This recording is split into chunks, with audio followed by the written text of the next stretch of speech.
இந்த சிஎம் டிராஃபியோட கடந்த ஆண்டு வெற்றியை பார்த்து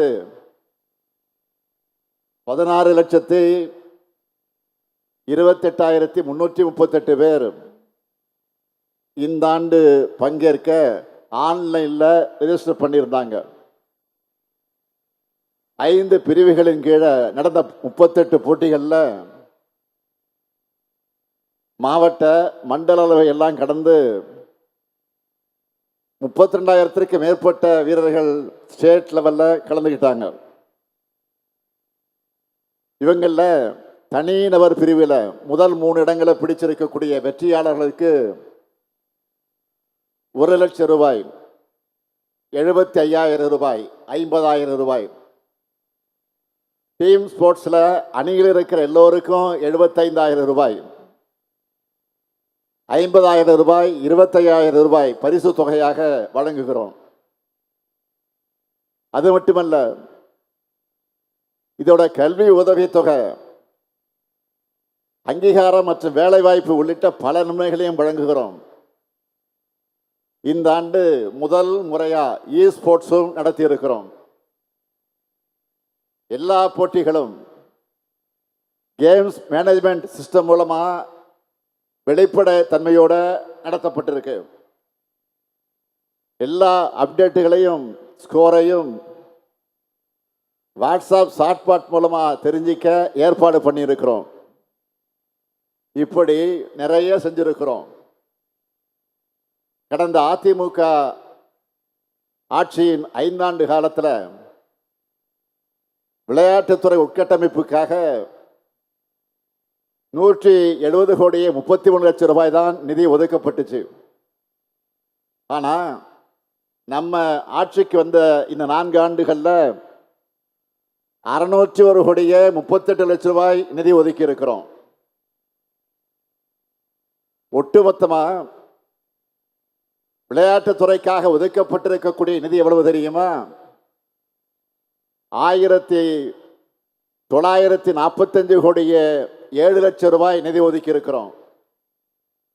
அதனால தான் நம்ம திராவிட மாடல் அரசு விளையாட்டுத்துறைக்கான கோல்டன் ஏஜ்னு சொன்னேன். இந்த நிலையில் விளையாட்டு வீரர்களுடைய கனவுகளுக்கு சிறகுகள் கொடுக்க தமிழ்நாடு சாம்பியன்ஸ் அறக்கட்டளையை தொடங்கி இதுவரைக்கும் 1,369 வீரர் வீராங்கனைகளுக்கு 25 கோடி ரூபாய்க்கு உதவிகளை வழங்கியிருக்கிறோம். இந்த வீரர்கள் தேசிய மற்றும் பன்னாட்டு போட்டிகளில் பங்கேற்று 350க்கும் மேற்பட்ட பதக்கங்கள் பெற்று தமிழ்நாட்டுக்கு புகழ் தேடி தந்திருக்கிறாங்க. அதேபோல் தேசிய மற்றும் பன்னாட்டு விளையாட்டு போட்டிகளில் பதக்கங்களை வென்று தமிழ்நாட்டுக்கு பெருமை சேர்த்துள்ள 5,393 விளையாட்டு வீரர் வீராங்கனைகள், மாற்றுத்திறனாளி விளையாட்டு வீரர்களுக்கு உயரிய ஊக்கத்தொகையாக 172 கோடி ரூபாய் வழங்கப்பட்டிருக்கு. விளையாட்டு வீரர்களுக்கு என்னென்ன செஞ்சிட்டு இருக்கிறோம்னு சிலவற்றை மட்டும்தான் ஹைலைட்டா நான் சொல்றேன். எலைட் விளையாட்டு வீரர்களுக்கான சிறப்பு உதவி தொகையை 25 லட்சத்திலிருந்து 30 லட்சம் ரூபாயாக உயர்த்தி இருக்கிறோம். 17 விளையாட்டு வீரர்களுக்கு 1 கோடியே 19 லட்சம் ரூபாய் ஊக்கத்தொகை வழங்கப்பட்டிருக்கு. பாராலிம்பிக் 2024 போட்டிகளில் பதக்கங்கள் வென்ற 4 விளையாட்டு வீரர்களுக்கு 5 கோடி ரூபாய் உயரிய ஊக்கத்தொகை வழங்கப்பட்டது. இது மட்டுமல்ல, 234 சட்டமன்ற தொகுதிகளையும் மினி ஸ்டேடியம் அமைக்கப்படும் அறிவித்து தலா 3 கோடி ரூபாய் செலவில் இதுவரைக்கும் 75 தொகுதிகளில் விளையாட்டு அரங்கங்கள் அமைக்கப்பட்டு வருது.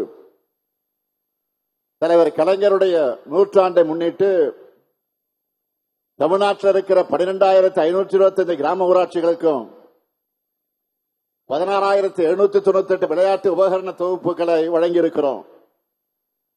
அதேபோல் நகர்ப்புற உள்ளாட்சி அமைப்புகளுக்கு 100 கோடி ரூபாய் ஒதுக்கீட்டில் விளையாட்டு உபகரண தொகுப்புகளை வழங்கியிருக்கிறோம். சென்னை, திருச்சி, மதுரை, நீலகிரி ஆகிய மாவட்டங்களில் ஒலிம்பிக் அகாடமிகள் அமைக்கப்பட்டிருக்கு. நான் சொல்றதெல்லாம் கொஞ்சம்தான். விளையாட்டுத்துறைக்கான சாதனைகளை பட்டியலிட்டு சொன்னா இன்னைக்கு முழுக்க சொல்ல வேண்டியதாக இருக்கும். நம்ம தமிழ்நாடு மாதிரி வேற எந்த மாநிலமும் விளையாட்டுகளுக்கும் விளையாட்டு வீரர்களுக்கும் உதவிகள் செஞ்சிருக்க மாட்டாங்கன்னு பெருமையோடு நெஞ்சு நிமிர்த்தி நான் சொல்வேன்.